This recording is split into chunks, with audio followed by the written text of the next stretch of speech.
Gujarat number 1 engineering university Sankalchand Patil university.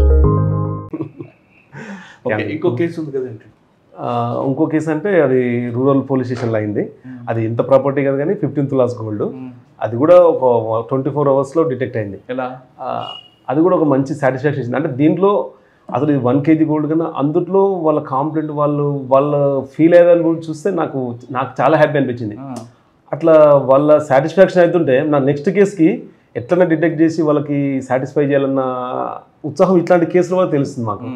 ఇప్పుడు దాంతోపాటు మా సార్ ఏంటంటే ఎస్పీ సారు దేనికి కూడా అసలు కాంప్రమైజ్ అవ్వడు. ఫస్ట్ వెళ్ళిపోవాలి ఇక్కడ నుంచి, వెళ్ళిపోవాలా, 10 మంది వెళ్ళాలా, 20 మంది వెళ్ళాలి, కానీ మెయిన్గా ప్రాపర్టీ అఫెన్స్లు ఇట్లాంటి మర్డర్ కేసులు మాత్రం ఖచ్చితంగా డిటెక్ట్ కావాలి. అంతే, మీరు డిటెక్ట్ అయ్యేవద్దు, రావద్దు ఏ రూట్లో అని మళ్ళీ చెప్పి పంపడమే కాదు, మానిటర్ చేస్తూ ఉంటారు. టెక్నికల్గా ఎట్లా వెళ్ళాలి, ఆ తర్వాత ఫిజికల్గా ఎట్లా ఇంటరాక్షన్ చేయాలని మొత్తం గైడ్ చేస్తూ ఉంటారు అనమాట. డిఎస్పీ దాంట్లో ఉండడం వల్ల వాళ్ళ భయానికి కొద్దిగా తర్వాత చెయ్యాలి కాబట్టి మేము కూడా టీమ్ వైజ్ వెళ్ళేసి ఒక కేసు, చిన్న కేసు అయినా సార్ ఫస్ట్ 4 టీములు చేసేయండి, 4 టీములు చేస్తేనే పని అవుతుంది. నలుగురికి మనం ఒక్కరం ఆలోచించలేం. 10 మంది కలిస్తే మనకు ఒక్కొక్కరు ఐడియా ఉంటుంది. కానిస్టేబులే ఉంటాడు కానీ క్రైమ్ పార్టీ కానిస్టేబుల్ వాళ్ళకు ఒక ఐడియా ఉంటుంది. మనం టీమ్ అక్కడ ఆ రోజు కూడా మర్డర్ కేసు డిటెక్ట్ చేసినప్పుడు ఇక్కడే కూర్చున్నాం, ఇట్లా ఎవరెవరు ఏం చేద్దాము, ఎట్లా చేద్దామని. దీనిలో కానిస్టేబుల్కి అదే ఇంపార్టెన్స్ ఉంటుంది, ఒక ఎస్ఐసి అయినా అదే ఇంపార్టెన్స్ ఉంటుంది. ఒక్కొక్కసారి కానిస్టేబుల్ ఇచ్చే అడ్వైజే మనకు మంచి లీడ్ వస్తుంది. కరెక్ట్. ఇప్పుడు అతను కూడా వెయిట్ చేస్తారు, అతను ఇంట్రెస్ట్ ఉన్న కానిస్టేబుల్ తీసుకోవడము, తీసుకుంటే వాళ్ళు కూడా మనలాగా థింక్ చేయడం వల్ల మనకు క్లూస్ తొందరగా ఛాన్స్ ఉంటుంది అన్నట్టు. ఈ సెకండ్ కేసు చెప్పండి సార్. ఆ సెకండ్ కేసు సార్, ఇప్పుడు నైట్ 11:30కి ఇందులో 15 తులాస్ గోల్డ్ వితిన్ ½ an hourలో డిటెక్ట్ చేసాము. అయితే ఆ రోజు 11:30కి rural police station Jalandhar SI phone చేసింది నాకు. ఫోన్ చేసి సార్ ఇట్లా అరౌండ్ 20 తులాస్ గోల్డ్ పోయిందని అంటున్నారు సార్. అంటే మళ్ళీ ఏంది బాగా 20 తులాస్ అంటున్నావు అని మళ్ళీ ఒకసారి కొద్దిగా 20 తులాసా అంటే చూడు, వీళ్ళందరూ చాలా ఫాల్స్ చెప్తుంటారు, కొంచెం చూడు, వాళ్ళు కరెక్ట్ అడుగు, వాళ్ళు ఏంటంటే ఎక్కువ చెప్తే తక్కువ ఇస్తుంటారు, కొంచెం చూడు, నువ్వు వెళ్ళి ఫస్ట్ అయితే కంప్లైంట్ తీసుకొని పోయి నువ్వు మాట్లాడితే వాళ్ళు కొంచెం క్వశ్చనరీలోనే తెలుస్తుంది పోయిందా లేదా అనేది. మళ్ళీ ఏం చెప్పారంటే స్పెషల్గా ఇంటికి ఏం డ్యామేజ్ లేదు సార్, ఇల్లు లాక్ బ్రేక్ కాలేదు, బీరువా బ్రేక్ కాలేదు, కానీ 20 తులాస్ గోల్డ్ పోయింది అంటాడు. అరే ఇది ఎట్లా జలంధర్, అది ఫాల్స్ ఉంటుంది చూడు, నువ్వు అట్లా ఉండదు, ఫాల్స్ ఉంటుంది అని చెప్పాను. చెప్తే లేదు సార్, పోయి ఒక ½ an hour తర్వాత నైట్ అప్పటికి 11:30 అవుతుంది. 11:30 అవుతుంటే నేను సరే నేను వస్తాను, నువ్వైతే వెళ్ళంటే వెళ్ళాడు. చూసి మళ్ళీ ఫోన్ చేశాను ½ an hourకి. నాకు ఇదే టెన్షన్ ఉంది ఇంకా, అదే ఇది పోయిందా పోలేదా ఇట్లా. అది కూడా గ్రేవ్ అఫెన్స్, 20 తులాస్ అంటే గ్రేవ్ అఫెన్స్, అంటే అరౌండ్ 15 తులాస్ వాళ్ళు చెప్పింది ఫస్ట్, కానీ కొంచెం చూసుకుని తర్వాత చెప్పారు. 15 తులాస్ అంటే గ్రేవ్ అఫెన్స్. మళ్ళీ పోయి క్వశ్చన్ చేసి లేదు సార్ పోయింది అంటున్నారు సార్ అనగానే నేను ఇమీడియట్గా వెళ్ళిపోయినాను, సీన్కి వెళ్ళిపోయి చూస్తాను, ఎక్కడ ఏం డ్యామేజ్ లేదు, ఫస్ట్ ఫ్లోర్లో ఇల్లు ఉంది, అసలు చిన్న డ్యామేజ్ ఉండదు, ఏం లేకుండా 15 to 16 తులాస్ గోల్డ్ పోయింది. పోయిన తర్వాత వాళ్ళని పిలిచి అడిగాము, ఏందమ్మా అబద్ధం చెప్తున్నారా, ఏంది ఇట్లా ఉంది, ఎందుకు ఇట్లా చెప్తుండ్రు, ఏం కాకుండా ఎట్లా పోతుంది గోల్డ్, మీరు ఏమన్నా ఫాల్స్ చెప్తే మేమైనా ఫాల్స్ కేసు అవుతుంది, అట్లా ఇవ్వద్దు, మీరు తప్పు ఉంటుంది, చట్టాన్ని తప్పు పట్టే. కానీ నైట్ ఒక 1 hour నేను వాళ్ళతో మాట్లాడాను. వాళ్ళ మాటలతో నాకు తెలిసింది ఏంటంటే వాళ్ళు చాలా జెన్యూన్గా ఉన్నారు. వీళ్ళు అబద్ధం చెప్తుర్రా, వైఫ్ తీసిందా మళ్ళీ హస్బెండ్ తీసిందా అని ఇద్దరిని సపరేట్ తీసుకెళ్ళి మాట్లాడాం. చూడు బాబు, నువ్వేమైనా మీ భార్య చెప్పకుండా తీసుకెళ్ళి ఏమైనా డిస్పోజ్ చేసావా అని ఈయనని, వైఫ్ని సపరేట్గా. అంటే ఇప్పుడు కాంప్లైంట్నే ఒకనొక స్టేజ్లో ఏం డ్యామేజ్ లేదు కాబట్టి సస్పెక్ట్ చేయాల్సిన పరిస్థితి వచ్చింది. వాళ్ళనే కొద్దిగా గట్టిగా అడిగాం, మీరు అంతా ఫాల్స్ చెప్తుర్రు, మిమ్మల్ని తీసుకెళ్ళి ఇంటరాక్షన్ చేయాల్సి వస్తుంది, చూడండి అది అని చెప్తే వాళ్ళు మనం అన్న క్వశ్చన్లకి కొద్దిగా బాధపడారు. ఏం సార్ ఇట్లా అంటారు అంటే, తప్పదమ్మా, ఇట్లా కేసు మన జరిగిన ప్లేస్ చూస్తే ఏం లేదు అని చెప్తే వాళ్ళకి జెన్యూన్ అనిపిస్తే నేను ఇమ్మీడియట్గా మళ్ళీ ఎస్పీ సార్కి డిఎస్పీ సార్కి చెప్పాను. చెప్తే అప్పుడు టైము 1 అవుతుంది, 1:30 అవుతుంది. నేను ఫోన్ చేయగానే సార్ ఉండి చెప్పండి సార్, చెప్పు అన్నాడు. సార్ 20 తులాస్ అంటే మళ్ళీ అయిందా, సరే వస్తున్నాను అని చెప్పి 2 o'clock సార్ వచ్చాడు. వచ్చి చూసిండు, 2 o'clock నైట్లో వచ్చిండు. మేము అందరూ అక్కడే ఉన్నాం, ఎస్ఐ గారు, నేను, 2 కానిస్టేబుల్ ఉన్నారు. ఉండి వచ్చి చూసి ఏంది డ్యామేజ్ లేదు అని సారే ఒక క్లూ ఇచ్చాడు. ఇది తెలిసిన వాళ్ళు ఒకవేళ అయితే మాత్రం తెలిసిన వాళ్ళు చేస్తారు అని చెప్పాడు. ఐడియా ఉన్నోడే చేస్తాడు, బయట వస్తే మాత్రం వాడికి ఐడియా ఉండదు, బ్రేక్ చేస్తాడు అన్నట్టుగా చెప్పాడు. చెప్తే సరే అని చెప్పి చూడండి వాళ్ళు కరెక్ట్గా అడుగు అని చెప్పి సార్ చెప్పి అడ్వైజ్ చేసి వెళ్ళాడు. వెళ్తే నేను ఇమ్మీడియట్గా వాళ్ళని పిలిచాను. ఇంకా ఓకే సార్ వచ్చి వెళ్ళాడు, టైం 2:30 అవుతుంది, ఏం అర్థం కావట్లేదు, ఏం చేయాలి, ఏం డ్యామేజ్ లేదు, ఫింగర్ ప్రింట్స్ వాళ్ళని అప్పుడు పిలవలేము, ఏమి చేయలేము, ఉన్న 2-3 క్లూస్ని ఏమైనా చూద్దామని చెప్పేసి కాంప్లైంట్ని సపరేట్ పిలిచాను. పిలిచి చెప్పండి అసలు మీరు ఇచ్చే క్లూతోనే అసలు ఆ సిచ్యువేషన్ ఒకసారి మీరు ఊహించుకోండి, ఆ సిచ్యువేషన్ ఊహించుకుంటే మీరు ఏదైనా మీరు చెప్పదని బట్టే ఉంటుంది. మేము వచ్చినాం కానీ మా క్లూస్ టీమ్ కూడా మార్నింగ్ వస్తుంది, మీరు ఇప్పుడు మేమేం చేయలేము, ఇంత నైట్ అవుతుంది కదా, మీ దగ్గర ఉన్న ఎవిడెన్స్కి ఇప్పుడు చెప్పండి అని చెప్తే అతను ఒకటి చెప్పాడు అనమాట. సార్ నేను మధ్యాహ్నం వచ్చి లంచ్ చేశాను, కీస్ ఇక్కడ పెట్టేసి వెళ్ళాను సార్, దీంట్లో మెయిన్ సస్పెక్టు మా బావమరిది సార్, మా మరదలు ఉంటారు సార్, మేము కొంచెం ఎదిగామని చెప్పేసి వాళ్ళకు బాగా జెలసీ ఉంటుంది సార్, వాళ్ళు వచ్చింటారు సార్, వాళ్ళకి తెలుసు అన్నీ, కీస్ అన్నీ తెలుసు, ఇంట్లో గోల్డ్ ఎక్కడ ఉంటుందో తెలుసు, వాళ్ళే చేసింటారు సార్ అని వాళ్ళ సొంతం బావమరిది పైన సస్పెక్ట్ చేశాను. అతను ఎక్కడ ఉంటాడంటే ఎక్కడో వేరే కాలనీలో ఉంటాడని చెప్పారనమాట. చెప్తే సరే ఓకే ఇంకా చెప్పండి అని అడిగి వాళ్ళతో మనం మాట్లాడుతూ ఉండి వాళ్ళ దగ్గర వాళ్ళని ఇంకా ఫస్ట్ కొద్దిగా టెన్షన్ పెట్టాం, తర్వాత కూల్గా ఉంచి ఏం కాదులేండి వస్తుంది, కొంచెం మీరు ఆలోచించండి, మీరు ఇచ్చే చిన్న ఎవిడెన్సే పనికి వస్తుంది అని చెప్పేసి ఉంటే సార్ నేను తినేసి వెళ్తున్నప్పుడు సార్ ఈ లేడీ సార్, ఒక లేడీ ఇక్కడ కూర్చోంది సార్, కూర్చుంటుంది, ఇక్కడ చెట్టు ఉంది కదా సార్, చెట్టు కింద కూర్చుంటుంది, ఈమె ఇక్కడ ఉండేది, ఇంకెవరు ఉన్నారు అక్కడ అంటే ఇంకెవరు లేదు సార్, ఈమె ఇక్కడ ఉన్నది, అక్కడ వాళ్ళు మేస్త్రి వాళ్ళంతా అక్కడ పనిచేస్తున్నారు సార్, ఇల్లు కన్స్ట్రక్షన్ అవుతుంది కదా అక్కడ పనిచేస్తున్నారు, ఈమైతే ఇక్కడ కూర్చున్నది సార్, కూర్చుంటే నేను అటు వెళ్ళిపోయాను సార్, పొద్దుంటే ఒకసారి వెనక్కి చూసిన సార్, చూస్తే నా సైడే చూస్తుంది సార్ అని చెప్పాడు. అవును ఇట్లా నా సైడ్ చూస్తుంది సార్ అన్నాడు. నేను మళ్ళీ లాస్ట్కి వెళ్ళి నేను టర్న్ అయ్యేటప్పుడు కూడా మళ్ళీ ఇట్లా చూస్తే నా సైడే చూస్తుంది సార్, కొంచెం వెరైటీగా చూసింది సార్ అన్నాడు.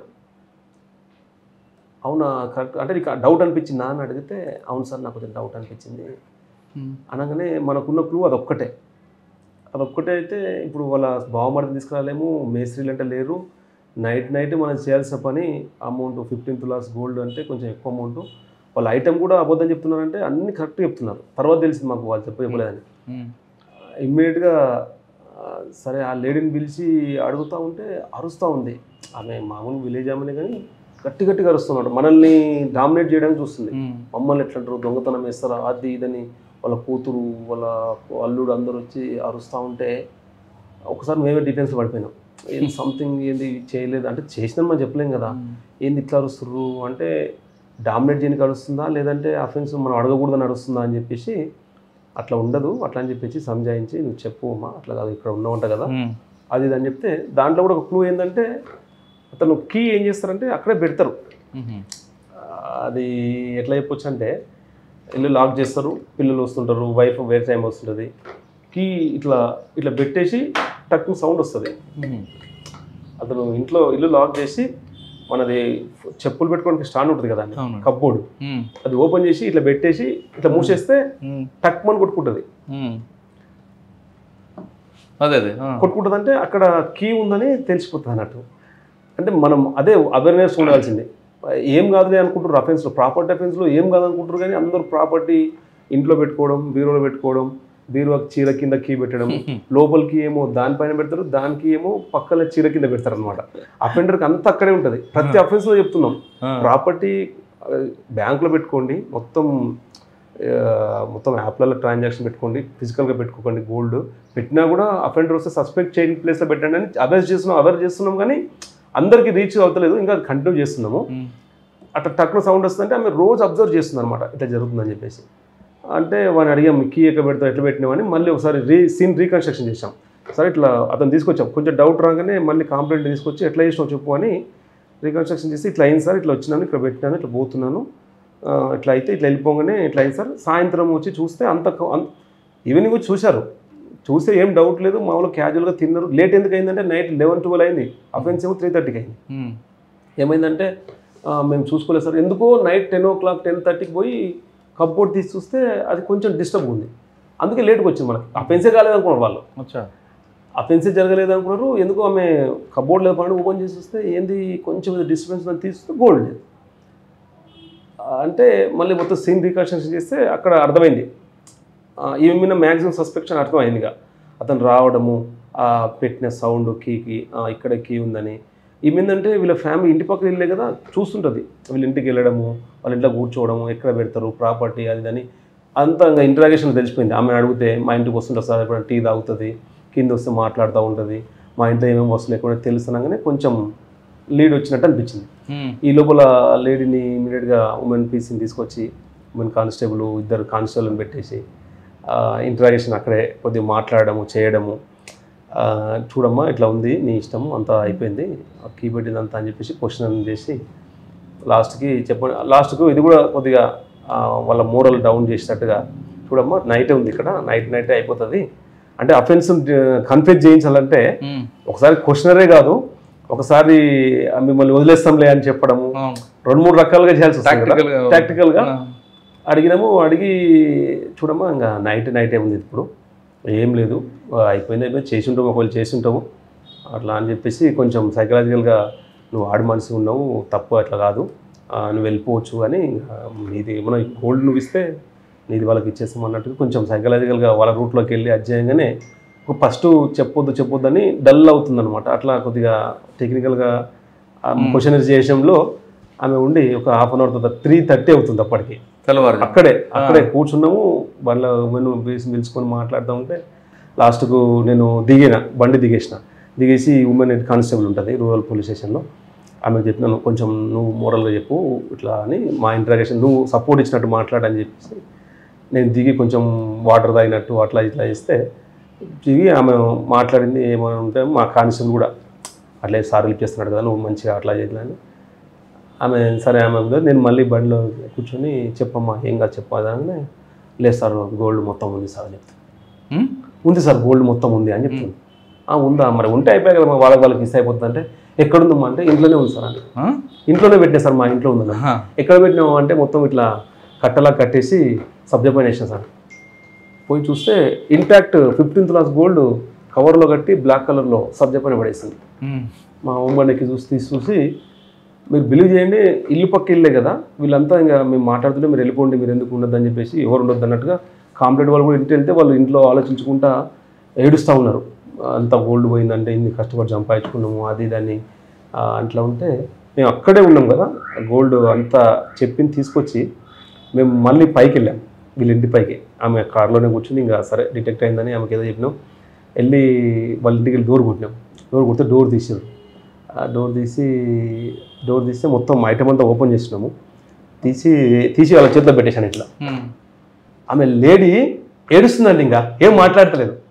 ఇట్లా పోయిన గోల్డ్ హాఫ్ అన్ అవర్ 1 అవర్లో తెలిసిన తర్వాత 15 తులాస్ మొత్తం ఓపెన్ చేసి ఇట్లా ఇచ్చేసాం. మీరు బిలీవ్ చేయండి అసలు వాళ్ళిద్దరు కూడా అసలు వాళ్ళ హ్యాపీనెస్ అనేది అంత అసలు మనం వర్ణించలేము. అసలు దొరికిందా సార్ వాళ్ళు నమ్ముతలేరు, దొరికిందా సార్ అని చెప్పేసి, దొరికిందమ్మా ఏం కాదంటే ఎవరు తీసినట్టే ఆమెనే తీసింది చెప్పింది మాట్లాడినామంటే అసలు వాళ్ళు ఇంకా వాళ్ళ హ్యాపీ. 15 తులాస్ అంటే ఏంటండి 15 lakhs ప్రాపర్టీ. అరెస్ట్ చేశారా? అరెస్ట్ చేసాం, ఇమ్మీడియట్గా తీసుకొచ్చాము. అప్పటికే మార్నింగ్ 4-5 అయింది. ఇప్పుడు ఎస్పీ సార్ ఫోన్ చేశాను, చీట్ చేస్తారని ఏడలేదా నాకు మోసం చేస్తారా? ఇంకా మనం అఫెన్స్ కన్ఫ్యూజ్ చేయడానికి ఇంకా తప్పలేదు. పొద్దున అడుగుతుంది సార్ పంపిస్తున్నారు కదా సార్ నైట్ అంటే, సరే పంపిస్తామమ్మా అట్లా చేస్తాం కొంచెం రాసుకునేది ఏంటంటే పంపిస్తామని చెప్పేసి అప్పుడే నేను 4 o'clock సార్ ఫోన్ చేసిన. ఫోన్ చేసి ఇంకా సార్ పడుకున్నాను తెలిసి సార్ మొత్తం రికవర్ అయింది సార్ అనగానే అయిందా అంటుండు. అయింది సార్ అంటే లేదు సార్ మొత్తం డిటెక్ట్ అయిందంటే వెరీ గుడ్ కృష్ణ అని చెప్పేసి అది కూడా ఒక మంచి సాటిస్ఫాక్షన్. నైట్ అంతా నిద్రనే పోలేదు ఆ రోజు, మొత్తం గోల్డ్ అంతా అంటే అప్పుడు ఇవ్వలేదు వాళ్ళకి చూపించి తెచ్చి లీగల్ ప్రాసెస్లో చేసి మళ్ళీ రోజు తీసుకొచ్చి ఆ లేడీ మొత్తం అరెస్ట్ చేసేసి మొత్తం వాళ్ళకు ఇంటాక్ట్ ప్రాపర్టీ 1 మిల్లీగ్రామ్ కూడా తేడా లేకుండా మొత్తం వాళ్ళకి ఇచ్చేసి నెక్స్ట్ డేనే అట్లా రిమైండ్ చేసి పంపించినాము. అట్లా చిన్న 1 yearలో 2 మంచి కేసులు చేశారు. ఇంకా మీకు ఇంకేం గోల్ ఉందండి? చాలా సర్వీస్ ఉంది మీకు. ఇంకా పోలీసులు ఏముంటుందండి, మనం ఉన్న ఏరియాలో లా అండ్ ఆర్డర్ మన కంట్రోల్ ఉండాలని. ఇక్కడ వనపర్తిలో నాకు this is the biggest circle in Telangana. 7 police stations including Wanaparthy district head quarter. మనం ఉన్న ఏరియాలో ఎలక్షన్ వస్తుంది, తర్వాత ఈ లా అండ్ ఆర్డర్ కంట్రోల్ ఉంటే చాలు. ఉన్న పరిస్థితుల్లో సైబర్ అఫెన్సెస్ కానీ తర్వాత ప్రాపర్టీ అఫెన్స్లు, ఇంత పెద్ద టౌన్ ఉందంటే ఎప్పుడు మేము ఆన్ డ్యూటీలో ఉన్నట్టు ఉండాలి. అఫెండర్ ఇంత పెద్ద టౌన్లో తిప్పుతుంటాం కానీ అఫెండర్ కూడా షార్ప్గా ఉంటున్నారు. మన ఏరియాలో మనం లా అండ్ ఆర్డర్ కంట్రోల్ ఉంచడము మెయిన్గా ఈ ప్రాపర్టీ అఫెన్స్లు పబ్లిక్ తెలియకుండా ఇప్పుడు సైబర్ క్రైమ్ కానీ ప్రాపర్టీ అఫెన్స్లు కానీ అవేర్నెస్ చేయడం వల్లనే మనం ప్రివెన్షన్ మెయిన్గా ప్రివెంట్ చేయడము, తర్వాత ప్రివెంట్ చేసినా కూడా ఆయన కేసులను మనం ఎఫర్ట్స్తో డిటెక్ట్ చేయడము, తర్వాత ఇంకా other law and order issues కాకుండా అందరితో మంచి ర్యాపో మెయింటైన్ చేస్తూ పబ్లిక్ రిలేషను అంతా మెయింటైన్ చేస్తూ లా అండ్ ఆర్డర్ కంట్రోల్ ఉంచడం మెయిన్ మా డ్యూటీ ఉంటుంది. ప్రివెన్షన్ చేయాలి, తర్వాత ఒకవేళ అఫెన్స్ జరిగితే దాన్ని డిటెక్ట్ చేయాలి. అప్పుడు ఇంకా మాకు ఎలాంటి ప్రాబ్లం ఉండదు. అది చేయడమే నా ఉద్దేశము. ఇంకా ఇట్లాంటి ఛాలెంజింగ్ కేసెస్ ఏమైనా వస్తే ఫుల్ ఫ్లెడ్జ్డ్గా ఎఫర్ట్స్ పెట్టేసి అట్లాంటి కేసులు డిటెక్ట్ చేసి నష్టపోయిన వాళ్ళకు వాళ్ళకు రీఫిల్ చేసి వాళ్ళ సాటిస్ఫాక్షన్ చూసి మేము సంతోషపడమే అంతే. పోలీస్ స్టేషన్కి వచ్చే బాధ్యత పట్ల ఎంపతిగా ఉండాలంటున్నారు డిపార్ట్మెంట్. కరెక్ట్గా అదే ఇంప్లిమెంట్ చేస్తున్నారు కృష్ణ గారు. ఆ వచ్చిన 2 కంప్లైంట్లు కూడా వాళ్ళతో మాట్లాడి వాళ్ళు నా మనుషులు అనే భావంతో ఆయన ఇన్వాల్వ్ అయ్యారు కాబట్టి ఆ కేసులో ఇన్వెస్టిగేషన్కి ఎక్కువ ఉత్సాహం చూపించింది. ఒక ప్యాషన్ ఉంది, మరోవైపు ఎంపతి ఉంది. నిజంగా అదే బాధితులు నా ఇంట్లో నా అక్క చెల్లో అమ్మ అయితే ఎలా నేను రియాక్ట్ అవుతారనే విషయాన్ని ఆయన బాగా పొలికిపుచ్చుకొని ఆ 2 కేసులు బ్రేక్ చేశారు. అంటే ఒక ఆఫీసర్కి ఇన్వెస్టిగేషన్లో ప్యాషన్ ఉండాలి, స్కిల్ ఉండాలి, ఓపిక అన్నిటికీ ఉండాలి. ఈ 3 ఉంటే ఖచ్చితంగా ఆ కేసు బ్రేక్ ఉంటుంది. ప్రతి ఎక్యూజ్డ్ కూడా తెలివిగా అనుకుంటాడు పోలీసులు అని పట్టుకోలేరు అని, కానీ ఆ సంఘటన స్థలంలో మనం రిపీట్గా చూస్తే వాడు ఏదో ఒక విజిటింగ్ కార్డు పడేస్తాడు. ఆ విజిటింగ్ కార్డు తీయడమే పోలీస్ ఆఫీసర్ యొక్క స్కిల్. అది ఒకసారి ఇన్వెస్టిగేషన్లో ఆ విజిటింగ్ కార్డు దొరికిందంటే కేసు బ్రేక్ తున్నది చాలా సింపుల్. అది ఆ టాలెంట్ని కంప్లీట్గా నేర్చుకున్నారు ఎం కృష్ణ. బహుశా ట్రైనింగ్తో పాటు వాళ్ళ నాన్నగారు కూడా పోలీస్ కానిస్టేబుల్ కాబట్టి గతంలో ఆయన చేసినవన్నీ కూడా చెప్పడం ఈయనకు ఒక ప్లస్ అయినట్టుంది. మొత్తం మీద ఒక బెస్ట్ ఇన్వెస్టిగేషన్ ఆఫీసర్ అయ్యారు.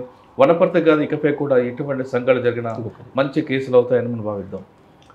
ఇప్పుడు ఈ సెకండ్ కేసులో చేశాను, కానీ ఫస్ట్ కేసులో అసలు SP sir, DSP sir, 2 DSP sir, DCRB DSP sir, తర్వాత ఎస్ఐలు, సిఐలు, 3 సిఐలు, ఒక 15 మంది ఎస్ఐలు, ఒక 20 మంది కానిస్టేబుల్స్, అందరూ అసలు అప్పుడు ర్యాంక్తో సంబంధం లేదు. వీళ్ళందరూ కలిసి మా పైన మా బాస్ ఉండి మేమంతా కింద ఉండి అక్కడి నుంచి ఇన్స్ట్రక్షన్స్ వస్తుంటే ఆ ర్యాంక్ మర్చిపోయి మా డిస్కషను, ఎవరు టీం వర్క్, అసలు టీం వర్క్ చేయడం వల్ల అందరి అభిప్రాయాలు తీసుకుంటే అంత కలవడం వల్లనే అది డిటెక్ట్ అయిపోయింది. అసలు అది ఒక్కరం ఉంటే మనకు ఆ ప్యానిక్లో నాకే మైండ్ పనిచేయదు. ఒక కానిస్టేబుల్ కొంచెం ఫ్రీ మైండ్ ఉంటారు కాబట్టి అట్లా అందరు కలిసి ఉంటేనే అసలు ఆ రోజు అందరు కలిసి పోవడం వల్లనే ఆ ధైర్యంతోనే డిటెక్ట్ అయిపోయింది అసలు అది. మర్డర్ ఫర్ గెయిన్ల కేసులో కూడా ఇది నా ఒక్క వర్కర్ కాదు, టీం వర్క్ అని ఆయన ఒప్పుకుంటున్నారు. సాధారణంగా కొంతమంది ఆఫీసర్లు మంచి అయితే నాది, చెడు అయితే కింద వాళ్ళది అంటారు. కానీ ఇతను నాది కాదు, టీం వర్క్ కాబట్టి ఆ కేసు సక్సెస్ అంటారు. ఇకపై కూడా ఎవరైనా ఏ ఆఫీసర్ అయినా ఒక క్రైమ్ జరిగినప్పుడు అందరితో డిస్కస్ చేసి, అంటే ర్యాంక్ సంబంధం లేకుండా చేస్తే కానిస్టేబుల్ కూడా మనకి ఇన్ఫర్మేషన్ ఇచ్చే అవకాశాలు కనిపిస్తాయి. ఇది ఎం కృష్ణ గారితో ఎక్స్క్లూజివ్ ఇంటర్వ్యూ. వచ్చే వారం మరో కేసుతో మళ్ళీ కలుద్దాం. అంతవరకు నమస్తే. Thank you very much. All the best. ఇకపై కూడా మంచి కేసులు చేయాలని కోరుకుంటున్నాను. Thank you.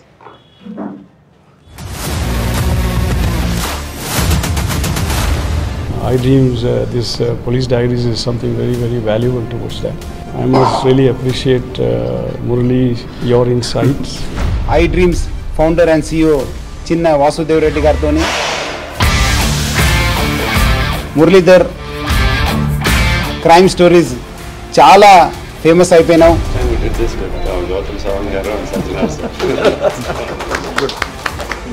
Well done.